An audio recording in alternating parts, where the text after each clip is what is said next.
Innalillahi wa inna ilehiraji. Yanzu samha inuwa suka yi accident, trailer ta dake su. Innalillahi wa inna ilehiraji. A yanzu haka suna asibiti, rai a hannun Allah. Innanillahi wa inna ilehiraji.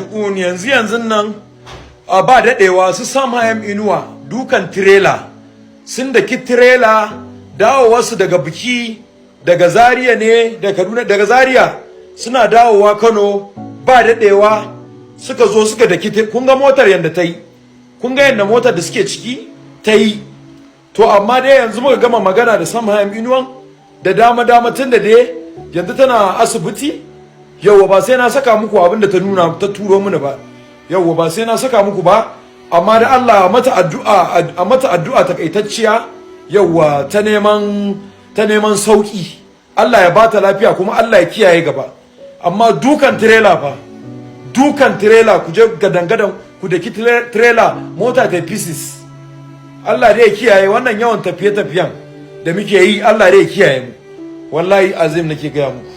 Amma hankali na ya tashi gaba ɗaya da gargani har mata ta wallahi. Magana na kirawo CBN naga ya sa status, kafin ma magana da CBN naga tana magana ita ma.